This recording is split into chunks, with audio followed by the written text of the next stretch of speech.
This is not a test.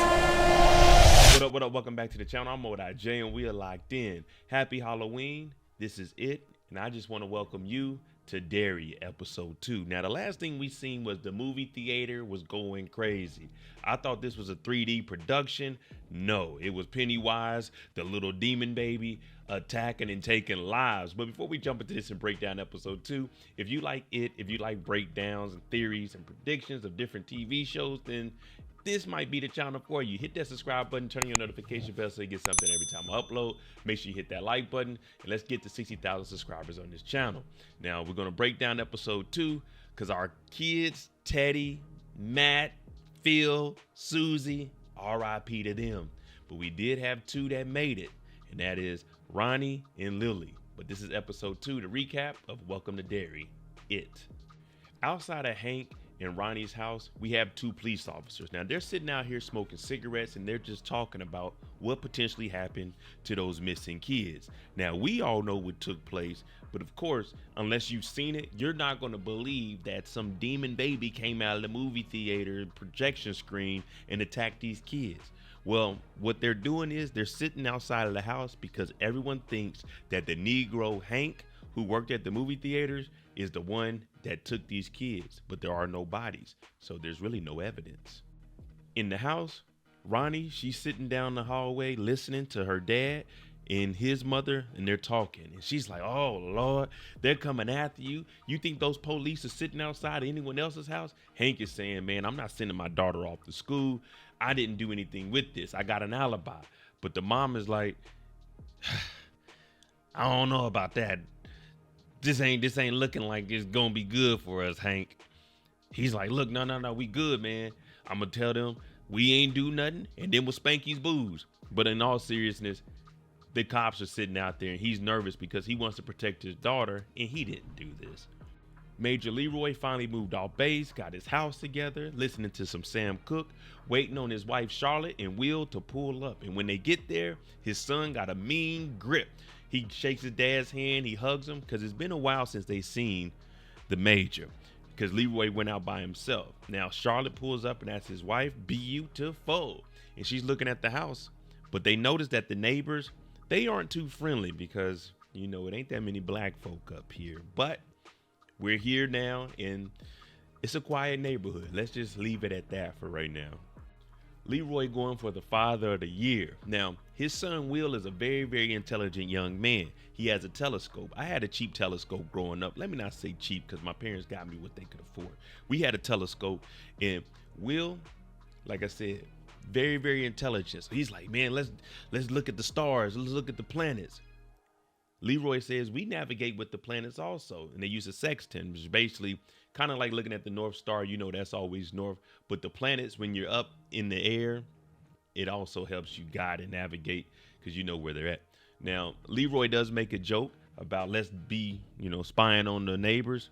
Will's like, nah, let's not do that. So Will, he's doing things by the book. Leroy and Charlotte, they sit down and have that conversation, but before they do, Leroy's going through the file of Masters. Now, Masters is an airman, and we know that he's racist. So he's looking through the file. He sees the gas mask. He sees the weapons, but he puts it up. Charlotte comes in there, and she's like, Will's trying to make you happy. He's just trying to please you. Leroy wants his son to be an athletic young man, play baseball. He got him a catcher's mitt, but that's not what Will's interested in. Will is into the science. But that's all small talk. We need to get into some adult time, and Charlotte gets to kissing on her man because she ain't seen him in a while, and one thing leads to another. But we'll leave that for the imagination. Ooh, ah, ooh, ah, ooh, ah, ooh, ah, ooh, ah, ooh, ah. Why do fools fall in love? Why do birds sing so gay? Yeah, they listening to some Frankie Lyman. Now, our girl Marjorie, she gets off the bus and she goes over to the cool kids group, the Patty Cakes. Now, one of the girls says she has a crush, and all of the girls are trying to figure out who it is. And it's this guy named Scotty. Now, Scotty, they say that Scotty's a weirdo, but the little girl, she likes him. Now, Marge is trying to fit in, so she starts clowning like, They call him Scotty Snot because his nose is always running, but it was something that happened when they were younger, but that just sticks with you for the rest of the life. So Marge is trying to fit in, but they're like, all right, Marge, that's enough. Calm down. You don't need to, just stop. Just stop. Ronnie ends up coming back to school. Now, she's been out of school for a while because her dad didn't have her there, and now she's back, but this is right after the tragic event happened at the movie theater. So everyone's looking at her like, oh, she's weird. We already know that they've been calling Lily weird also. So now we got the two quote unquote weirdos talking to each other. Marge is friends with Lily, but she really doesn't want to go over there because she wants to be in the cool crowd. And she wants Lily to be a part of it. But Lily is losing cool points because she's hanging with the quote unquote other weirdo, Ronnie, whose dad, they said, killed the kids in the movie theater. Will shows up to his first day of school. He's late. Well, he's at the school, but he's late to class because he doesn't know where the class is. So when he gets in there, the teacher's like, are you new to time? He's like, are you talking relatively or what we talking about? She's like, go grab your seat. As Will goes to his seat, he gets ready to sit down. All the kids are looking at him, and it's kind of like Forrest Gump. You can't sit here. But when he goes to sit down, one of these assholes kicks his seat from behind him, and he falls down on the ground. So everyone's laughing, ha ha ha, Negro on the ground. His pencil rolls over to this other little kid by the name of Rich. And Rich is like, Cedar Point pencil? That's a good pencil. So Will's already starting off on a bad foot. Major Leroy goes to talk to the colonel. When he goes into the office, he sees Airman Masters leaving. Now the colonel is saying that Masters is a coward, he's an asshole, he's a racist. We're not gonna do that. This ain't the South, this is the North. We don't play like that. But we arrested him and we're going ahead and take him in. Now, since Leroy was a POW in the Korean War, he knows a thing or two. And he knows that the weapon was a Russian weapon that was used on him. And he's saying, is Masters a spy? And the colonel's like, nah, he's too stupid to be that. But we got him. So Master Leroy, he's doing his own investigation. But the major, he's still weary about this because it's not adding up. Charlotte is out and about, seeing the city, going to pick up a few things. She going to organize the house. She drives to downtown Derry. Now, there aren't too many black folk out here, but as she's walking, some people are greeting her. Some people are giving her mean mugs. People are throwing eggs at the Paul Bunyan monument that they're about to put up. No one wants it in the city. They said the hell with Paul Bunyan. If you don't know Paul Bunyan, he chopped down some trees and he was strong as an ox. But anyway, she continues on. She walks past this alley and then she goes into this butcher shop. Now the butcher, he's talking to her and he's like, are you new here? Are you just passing through? Because he knows everyone that's in town. You either go to the butcher shop or you go to the grocery store. You don't have many options back then. But he's like, I just know familiar faces. Now outside, there's a commotion. Charlotte sees some boys jumping this other kid. Now he looks like a little nerd. He's running with his books, but he's trying to get low. You got to drop them books and you just got to protect yourself. Your life is more important than schoolwork. Charlotte runs across the street. They honking the horn. Hey, get out the way. She goes over there, break it up, kids. Now these three kids, they're looking at her like, first of all, who the hell are you? And second of all, why are you talking to us? But hey, did we order this meal to go? No, why you say that? Because there he goes. That alley that she walked down, the kids, they chased the little boy into that alley. Everyone's looking at Charlotte, but she does get that roast though. Charlotte gets that roast, she takes it on home. Gotta slow cook it. Will gets home, they're sitting down there having a dinner. Leroy is here, and she's talking to him about his first day of school, but Will doesn't want to talk about that because we know that he got the seat kicked from up under him, and she's talking about the kids bullying the other little boy. Leroy's saying, let's not talk about that. Will wants to be excused, and she's like, why are you coming down on me like this? He's like, look, I just had a rough day. She wants to talk about it, but obviously he's so high-ranking official in the military, he can't talk about it, and that's just the way the military is. At Ronnie's house, you can still hear Hank and his mom arguing about what they're going to do, how they're going to protect Ronnie. Well, Ronnie's in there, she puts the covers over her head because she doesn't want to hear this. But while she's up under there, she ends up getting stuck up under the sheets. And yeah, you guessed it, it's going down. It ain't what you think it is. It turns out she's in her mother's stomach again, but then she gets shot out, but she rips her mother open. Ronnie's mother passed away because when she was born, I guess there was a complication and her mother died. Now, Her mother is in the room and there's an umbilical cord attached to her. She's talking about, you're gonna kill your dad. The umbilical cord starts pulling her in. Ronnie's screaming, and you see Pennywise eyes inside of the mom. She's crying. She got all this goo and all over her. Dad comes in and saves her. This was some scary-ish. Now, you remember the airman that was driving the major around and he kept looking? Well, his name is Dick, and he's out with a couple of his boys. They having some drinks, because that's what you do. You go and get drinks with your friends. Now, he's telling them he's on some top secret project he can't talk about. Now, they're all looking at him like, you're lying.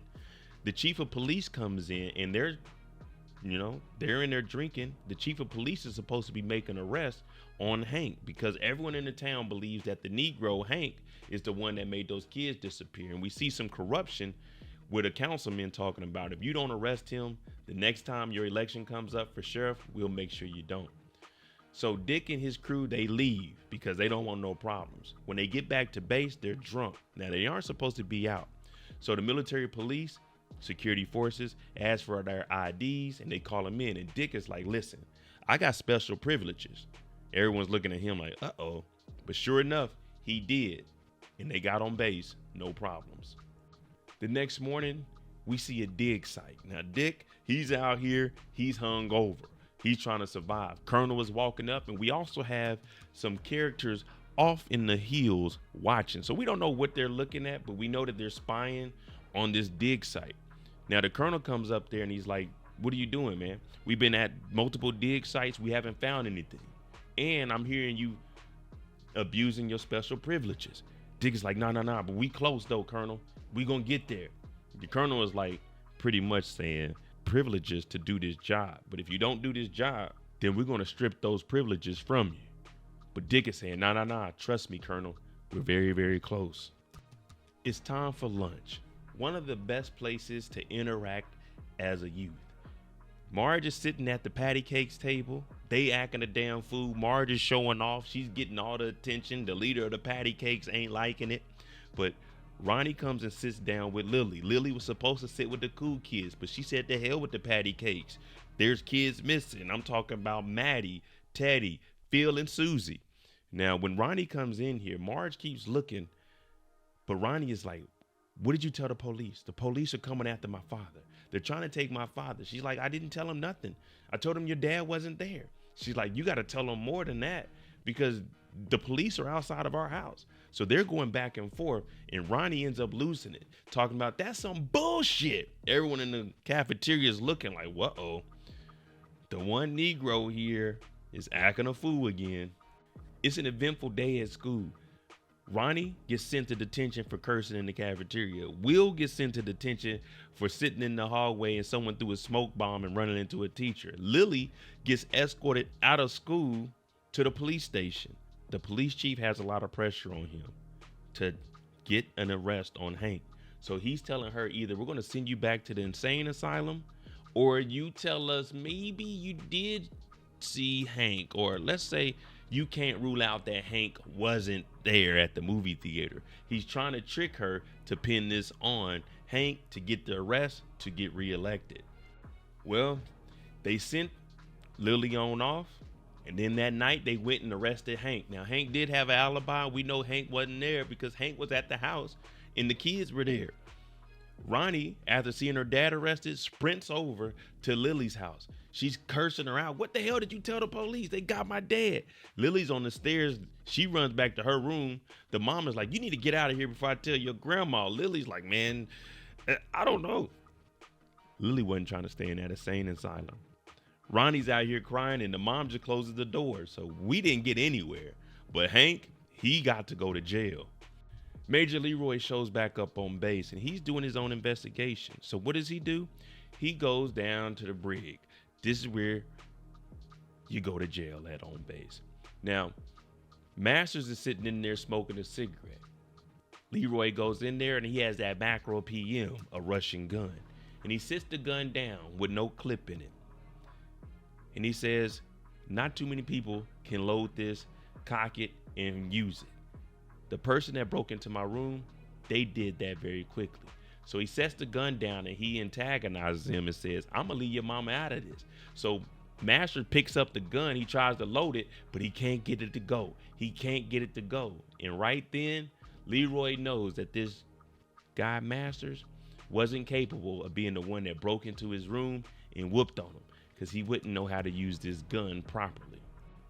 After Leroy found out that Masters didn't break into the room and use the gun, he goes and talks to the general. He's saying, General, there's an innocent man down there. We don't know who broke into my office. The general's like, okay, good, but let me talk to you. So before Leroy leaves, he sits him down and he's like, listen, that was a test. We sent those people in there to rough you up a little bit. Now, I can't give away who they are, but I know you're supposed to report me, but hear me out. We're actually working on a special project, and we need someone like you. Once we discover what we're looking for in these dig sites, we want you to be the one to help us. So that's why you're really here, Major. So the Major is actually going to be on that special project, which we've seen Airman Dick on. And the general, they were just testing him, and he passed with flying colors. Lily gets sent to the store because her people are working a double shift. Her mom is too busy. Now, she has a whole grocery list. And this is as a kid, 12 years old, out here by herself. But when she goes into the grocery store, things aren't what it appears to be. Every aisle she goes down, people are looking at her. You see an old lady snap her neck. You see a creepy guy that keeps looking down the aisles. And then you see some of the aisles actually closing up. Now, you know when you're being watched. You just have that feeling. And for Lily, she's wondering what the hell is going on. But she isn't saying anything because she isn't too sure just what's going on at the moment. Lily ends up going into a dead end. All the aisles are closed on her. And when she turns back around, there's jars of pickles. Now, if you remember in the first episode, when she opened her locker, jars of pickles. She looks around, and in one of the pickle jars, it's her father's face. And he's like, yeah, give me a kiss. She takes the jar of pickles, slams it on the ground, but she's trapped in here. Her father's head, it turns into like an octopus. It starts coming over to her. One of the tentacles grabs her face. I'm like, what the hell is going on? She's kicking and screaming. It's coming over here talking about, give your dad a kiss. You want to see your dad again? Give me a kiss. She's crying. She's scared as hell. Rightfully so. But then it was all in her head because everyone's looking like, Lily, what the hell are you doing? There's pickle jars on the ground, and she's just sitting there. And everyone's like, man, yeah, maybe this kid is weird. They finally take Major to see exactly what's going on. And they expose that they're looking for this weapon that is so scary it could scare a man to death. Now, there's 4 different things that are popping up. And once we identify these 4 different beacons, it will centralize what we're actually looking for. Now, they get this call, and it's the middle of the night. It's raining.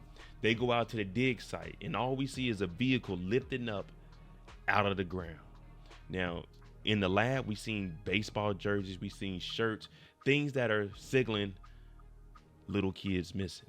Well, when this truck lifts up, they shine the light on it. There's nothing but bodies in here, and it looks like children's bodies. So all those missing kids, they either buried in different locations or they're all in this one vehicle. All right, there you go. Episode 2, Welcome to Derry, and welcome to the grave site. It looks like Pennywise has been putting in their work. Now, we aren't too sure what this weapon that we're looking for is, but right now we know that there's some missing kids. And remember, at this point, DNA isn't that prevalent. Well, they aren't even using DNA at this point. They'll just have to go off of their teeth and their dental records. But this is where we're at. I'm Modi J. Let me know what you think about this episode.